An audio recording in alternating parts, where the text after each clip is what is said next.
I'd always loved the solitude of my ranch. 30 acres of open land, nestled just far enough from town that you could hear the coyotes at night and see every star that the heavens had to offer. It was peace incarnate, my retreat from the noise and chaos of the world. I wasn't the cowboy type, not really. But I loved the land, the privacy, the smell of hay and leather, and the occasional whinny of my old quarter horse, Samson. The place was mine, bought outright 10 years ago after I left my job in IT and finally cashed out of the rat race. It was everything I had worked for until she showed up. Her name was Karen, and I wish that was just a joke. But her actual name was Karen, and she moved into the newly built housing development just on the edge of my property's eastern boundary. Some developer had bought out a chunk of nearby farmland and built a half-baked modern rustic HOA community, tight lots, vinyl fences, and matching mailboxes, the exact opposite of everything I loved about my ranch. I didn't like it, but it wasn't my business. My land, my rules. Their land, their problem. The first time I met Karen, she was standing at my fence line, sunglasses on, arms crossed, glaring at my barn like it had insulted her. I went over, gave a friendly wave, and said hello. She didn't return the smile. You know, this structure might not be compliant with the local aesthetic standards, she said, her tone clipped and judgmental. Have you registered this building with the HOA? I blinked. The barn. Yes. It's been here for 70 years. And this isn't part of your HOA. This is private ranch land. She looked me over like I'd just spoken Klingon. We'll see about that. I should have known then. Should have seen what was coming. Over the next few months, she began escalating. First, it was letters. Hand-delivered notes from the HOA stuffed in my mailbox, which, mind you, is a federal offense since they're not postal employees. The letters claimed that I was in violation of noise ordinances because of tractor use, or that my pasture disrupted the visual harmony of the neighborhood. One letter even claimed that my goats were aggressive in posture and that several children had felt unsafe viewing them from their windows. It was absurd. I ignored most of it at first. I figured it would blow over. The ranch had been here long before that development, and it would be here long after. I had deeds, survey maps, and the county line in my favor. But Karen wasn't just a loud neighbor. She was the newly elected president of the HOA board, and she was playing a long game. Then, one morning in late spring, I heard drilling. I walked out to my driveway and saw a crew of contractors installing massive steel posts right at the mouth of my private road, the only paved access point leading from the county highway to my ranch. My stomach dropped. I marched over, furious, and demanded to know what they were doing. One guy, a subcontractor who clearly had no idea what he'd gotten into, handed me a permit sheet stamped with the HOA letterhead. We were contracted to install a community perimeter fence, he said, gesturing to the work order. HOA said this was within their jurisdiction. I argued. I pulled out my deed from the glove box of my truck and showed them they were on my property. They called Karen. Karen showed up in less than 10 minutes, striding down the sidewalk in yoga pants and a visor like she was about to coach a soccer team. She held a clipboard and wore that smug smile she always had when she thought she was in control. This is a community safety upgrade, she said. Too many wild animals are crossing into the neighborhood from your property. We're simply securing the border. You're fencing off my driveway. I snapped. That's my legal easement, my access to the road. She shrugged. According to our maps, that strip of land is part of the community greenbelt. Unless you can prove otherwise, this is HOA property. I threatened to call the sheriff. She invited me to do so, confident as ever. The deputy showed up, gave a tired sigh when he saw who was involved, and said it was a civil matter. Nothing he could do. The fence went up. It was a 6-foot-tall, wrought iron monstrosity with decorative spikes and a keypad gate that required an HOA-issued code to open. My ranch, my home, was now surrounded on its eastern and northern boundaries by a fence I had no control over, and the only accessible road now had a locked gate. I was livid. I called a lawyer. I dug through county land records and confirmed what I already knew. The road was part of my easement, a right-of-way written into the property deed dating back to 1949. But it turned out that somewhere between old surveyor errors and recent development lines, the HOA had found a loophole, or at least a piece of ambiguity they could exploit long enough to make my life hell. Over the following weeks, the full extent of Karen's scheme became clear. Without road access, I had to reroute through the southern boundary of my property, a gravel road that crossed two creeks and wasn't maintained. Deliveries stopped coming. The feed store truck refused to drive through the muddy trail, and I had to use my old Ford to shuttle hay bales a few at a time. My vet canceled an appointment after getting stuck. Friends stopped visiting. Even the postal service left a notice. Without a proper mailbox on an accessible road, they were suspending mail delivery. I contacted the HOA directly, attended a board meeting even though I wasn't a member, and tried to make my case. I brought maps, documents, even aerial photos. Karen sat at the head of the table, smug as a cat in a sunbeam, and listened with faux politeness. When I finished, she folded her hands and said, "We appreciate your concerns, but the community has voted on this improvement. It's a matter of safety and property value.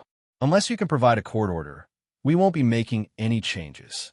The rest of the board, mostly elderly retirees with no skin in the game, nodded along. I left that meeting with clenched fists and a racing heart. It wasn't just about the fence anymore. Karen had declared war. A week later, a letter showed up, delivered via courier, not mail, warning me that my exterior lighting violated the neighborhood night brightness threshold, and that failure to comply could result in fines. Fines for lights on my own ranch. Then came the property inspection. A private contractor hired by the HOA showed up unannounced to verify boundary compliance. I caught him with a camera near my barn and ran him off. The next day, I found a notice of intent to fine taped to my gate post, still signed by Karen. I started keeping a log. Every incident, every trespass, every petty act of intimidation. My lawyer advised patience. He said we had a strong case, but litigation would take months, maybe longer. In the meantime, Karen was playing a game of attrition. Her goal was clear: make my life so inconvenient and difficult that I'd sell out and leave. But she underestimated me. I wasn't some city slicker with a passing interest in country living. This was my home. I had spent 10 years building this life. The barn, the pasture, the orchard, every inch of it was mine, bought with sweat and hard-earned money. And no HOA tyrant with a name that matched every internet meme was going to scare me off. Still, I had to be smart. Rage wouldn't win this. Karen had power, even if she didn't deserve it. She controlled the board, the gate, and the narrative within the neighborhood. If I wanted to beat her, I need to think bigger, smarter. That's when I began digging. Not just through legal records, but land use history, HOA filings, even property tax assessments. I spent every night combing through archives. Somewhere in this mess, I knew there had to be an opening. And one night, buried in an old PDF scan from a zoning archive dated 1987, I found something, a single line about land ownership that sparked an idea. I wasn't going to just fight back. I was going to flip the game. From the moment that iron fence clicked shut and cut me off from the paved road, my life turned into a logistical nightmare. Every day was a new challenge. Hauling feed through muddy back roads, guiding delivery trucks by phone while they cursed at their GPS, repairing the axle I cracked trying to cross a flooded creek. My ranch, once a place of peace, had turned into a siege zone. Karen wasn't just an inconvenience anymore. She was a full-blown adversary. And yet, for all the frustration, I didn't allow her to break me. If anything, it'd steal my resolve. I wasn't the kind of man who backed down. Karen thought she could bully me into submission with bureaucracy and gate codes. But I had something she didn't: time, patience, and a stubborn streak a mile wide. The first step was building a legal case. My attorney, Michelle, was a specialist in rural land disputes and had a particular distaste for HOAs. She'd seen how power-hungry boards could weaponize bylaws and ambiguous survey lines, and she came armed for war. We compiled a full history of the ranch's boundaries, easements, and usage rights. The access road had been in continuous use for decades, and even if the land technically fell under dispute, my right-of-way was protected under prescriptive easement laws. The problem? Proving in court would take time. And time, Karen used to escalate. Over the following weeks, the harassment grew more personal. First came the citations, dozens of them. Fines for unsightly structures, my hay shed, unauthorized animals, my goats, and offensive odors, which on a ranch was like complaining water is wet. I refused to pay, of course, and the HOA tacked on late fees like they were stacking cards in a house of debt. Then came the cameras. One day, I spotted a shiny black orb perched on a pole just past the new fence line. A motion-sensitive surveillance camera pointed directly at my driveway. Within a week, there were 3 more. I confronted the installer and was told it was for neighborhood security. When I complained, Karen responded in writing that the cameras weren't on my land, so I had no right to object. I mounted a few floodlights of my own in response, bright enough to burn the eyelids off a hawk. She tried to claim they violated lumen regulations, whatever that meant. Next, she put in a speaker system. I kid you not, tiny public address speakers hidden in the hedges along the edge of my fence. One afternoon, as I was working on my tractor, I heard a voice crackle through the leaves. Please be aware that you are under surveillance. Trespassing is not permitted in this area. It was surreal, like living next to a dystopian HOA-themed version of Orwell's 1984. I started recording everything. Every notice. Every interaction. I bought my own cameras and pointed them back. I wasn't just building a legal case anymore. I was documenting a vendetta. But legal battles move slowly. Karen knew this. She thought she could grind me down with months of paperwork and red tape. What she didn't expect was that I was digging into her side just as hard. I began attending HOA meetings regularly, not as a member, but as an observer. Legally, since they impacted properties adjacent to the ranch, I was allowed to sit in. Karen hated it. I could see her jaw tighten every time I took a seat in the back, arms crossed, watching. It was during one of those meetings that I noticed something odd. A small line item on their budget report. Easement maintenance fund, $0 allocated. That was strange. HOAs that claim control over shared access roads usually have budgets set aside for maintenance. But Karen had been telling everyone the road they fenced off was part of their property. So why no allocation? That night, I requested all HOA budgets from the past 5 years using a public records request. It took a couple weeks, but when the documents came in, I found the same thing. No funds ever allocated to the access road. According to their own books, they had never maintained it. Never claimed financial responsibility, which supported my claim. That road wasn't theirs. They had simply decided it looked like it belonged to them and acted accordingly. I handed the paperwork to Michelle. She grinned. At the same time, I began to see Karen's grip on the neighborhood slipping. I wasn't the only one she'd alienated. At a meeting in early June, a man named Travis, a local contractor who had just moved into the HOA, stood up and tore into her about arbitrary fines. Another woman, Maria, complained that Karen had banned certain garden decorations for being culturally distracting. Slowly but surely, the perfect little empire Karen had built was showing cracks.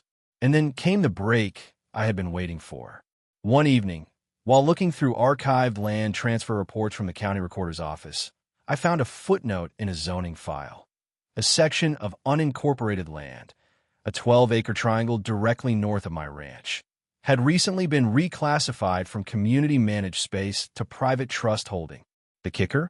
That trust was being dissolved due to unpaid taxes and would go up for public auction within 60 days. I couldn't believe it. I called the county office the next morning to confirm. They told me that yes, the land would be available for sealed bidding. And yes, it included the exact parcel where Karen's newly installed gate sat, including the only paved access road to my ranch. I didn't even blink. Over the next month, I gathered the funds, liquidated a few investments, sold a backup tractor, and pulled from my emergency savings. It wasn't cheap, but I wasn't going to miss this chance. I submitted a bid just above market value and waited, barely sleeping, for the auction to close. When the county confirmed the deed transfer in my name, I laughed so hard I nearly dropped the phone. I now own the access road, and the land the gate was built on, legally, fully, with the paperwork to prove it. The very thing Karen had used to isolate and control me. The gate the fence, the power trip, now belonged to me. It was poetic justice. I waited a week before letting her know. I sent a formal notice through my attorney to the HOA. Effective immediately, the private land on which the gated entrance was located was under new ownership. Any access through the road or gate would require permission from the title holder. Failure to comply would result in trespassing charges. Karen didn't respond directly, but 3 days later, at another HOA meeting, she looked like she'd swallowed a lemon. Word had begun spreading among the residents. I started getting emails from homeowners asking if they'd still be able to get in and out. I was polite, professional, and firm. Of course, I'd say, as long as the HOA complies with access agreements and removes all hostile barriers impacting my property, I'm happy to negotiate. Karen's power was cracking, and she knew it. But I didn't stop there.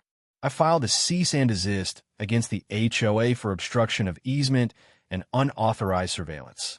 I sent another demand for removal of the fence. And when Karen responded with the usual pending legal review, I filed for an emergency injunction, armed with aerial photos, land records, video documentation, and the full weight of my newly acquired property deed. The county judge didn't even take a week to rule. The gate had to be unlocked immediately, the cameras and speakers removed, and the HOA was prohibited from interfering with my access road in any way until further proceedings. It was over. Karen's fence still stood on the north side of my property, but it had a big gaping hole where the gate used to be, unlocked, powerless, and useless. The sheriff personally escorted a crew to dismantle the locks. The look on Karen's face as she watched it happen was something I'll cherish forever. But the real kicker came a few weeks later.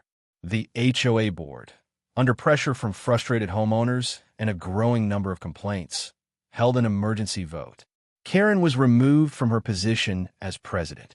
Travis, the contractor who had challenged her earlier, was elected in her place. One of his first acts? A formal letter of apology to me, acknowledging the HOA's overreach and promising to drop all citations and fines. They agreed to remove the remaining portion of the fence that crossed on my easement and discontinue any surveillance measures aimed at my land. Karen's reign was done. She still lived there, sulking behind her manicured hedges and peeking through her curtains like a watchdog without a bark.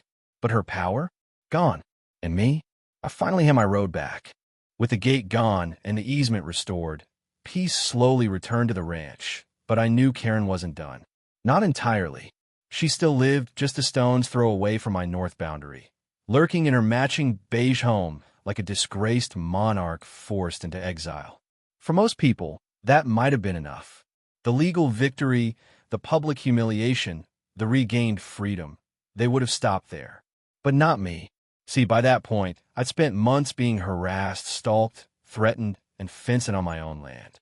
And although I wasn't a man who believed in revenge for revenge's sake, I was a believer in deterrence.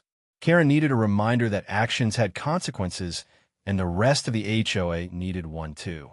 It all started with a cup of coffee. One crisp morning in early fall, I was sipping my usual brew out on the porch, watching the sun rise over the hills, when I noticed a pair of joggers from the neighborhood cut through the north field of my property. They ducked under the fence line and ran along my tree line like it was a public trail. That happened more than I like to admit. Even before the whole gate incident, HOA residents had been treating my ranch like some kind of scenic park. I used to let it slide, didn't want to be the cranky neighbor. But now I was the guy who owned their only road in and out. So I made a decision. If they wanted to treat my land like a park, I was going to treat their community like a business opportunity. The 12-acre triangle lot I had bought at auction, the one that included the paved road and gate, was more than just a strip of access. It was legally zoned for mixed-use agriculture and light commercial development. I'd known that when I bought it, but hadn't fully considered what to do with it until now. So I called up an old friend of mine, Jake, who ran a landscaping and garden supply business 2 towns over. I pitched him an idea, a small satellite garden center, seasonal flowers, potted trees, mulched by the yard, maybe even a few hobby animals for the kids. It would sit right at the entrance to the HOA development, fully on my land, and it would be open 7 days a week. Jake was all in. We drafted a plan, filed the zoning applications, and had the permits in hand within a month. The location was technically unincorporated county land, so there wasn't a thing the HOA could do to stop it. Karen found out the moment we broke ground.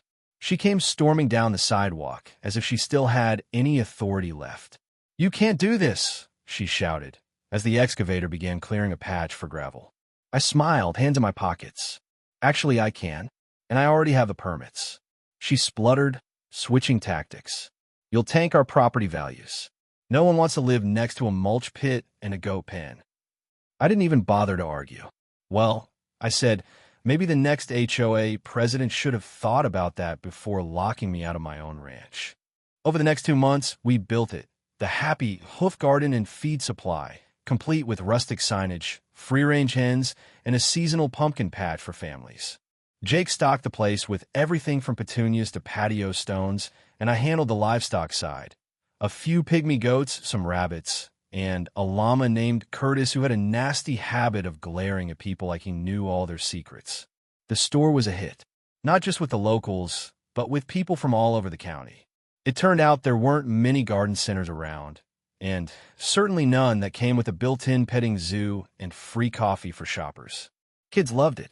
Parents loved it. The only ones who didn't love it were Karen and her HOA loyalists. They complained, of course.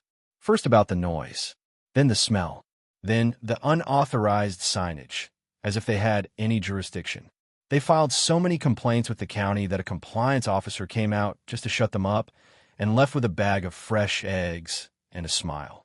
By winter, Karen's dream neighborhood had become a rural attraction, with cars parked along the road on weekends and kids in cowboy hats petting goats. Her property value fears? Entirely self-fulfilling. A few of the more high-strung HOA families listed their homes and moved out, citing disruptive agricultural activity. But that wasn't the end of it. Remember the section of fence that still lined the north boundary of my ranch? The one Karen had installed to keep me out? It was still standing, even though the gate was gone. Technically, most of it was just inside her neighborhood's common area, the HOA's so-called greenbelt, and technically it wasn't on my land. But that's when I remembered something else. Under the HOA's charter, which I had obtained during my legal review, any permanent structure placed on shared greenbelt space had to be maintained by the HOA or else removed after 18 months of disuse. If it wasn't actively serving a purpose, like, say, blocking someone's driveway, it was considered abandoned infrastructure. So, I wrote a letter to the new HOA president, Travis. It wasn't hostile, just a gentle reminder that if the fence wasn't removed by spring, I'd be filing a claim with the county under the Blight and Abandonment Clause. I even attached a copy of the relevant HOA charter line, just in case he needed it. To his credit, Travis didn't fight me. He scheduled a contractor to take down the fence. Karen watched it happen from her porch, arms folded like a statue of defeat. That's when I made the final move. See, the original paved access road ran directly along the border of Karen's backyard, maybe 15 feet from her porch. When the county had paved it years ago, it was just a country lane with low traffic. Now, with the garden center in full swing, that road saw dozens of cars a day. And there were no hedges, no trees, just open space between her yard and my busy driveway. So, I planted a row of windbreak trees right along the edge of the property line. Fast-growing evergreens, thick and tall. They weren't invasive, and they were fully on my land. But they grew fast. Within a year, they'd completely block her view of the ranch. Within 2, she'd be walled off in pine-scented solitude. A final, living fence my way. Not out of spite, but out of principle. In spring, the garden center hosted a community event. Pony rides, barbecue, live music. Families came from miles away. Even some of the newer HOA residents joined in, glad for something fun and wholesome. Karen didn't show, but I heard through the grapevine she tried to petition the board to restrict party activities adjacent to the subdivision. The board laughed her out of the room. By summer, she put her house up for sale. She never said goodbye. I didn't expect her to. The day the moving truck rolled away, I took Samson, my old horse, out for a ride along the eastern pasture. We passed the now empty property and paused for a moment, just long enough to breathe it all in. The open land, The barn. The creak of saddle leather in the breeze. Peace. The ranch was mine again, not just by deed and survey line, but by right. Fought for, defended, and restored. Karen had tried to fence me in, to intimidate and control and conquer. So I bought the land. I owned the gate. And in the end, I proved something important. You don't mess with a man on his own land.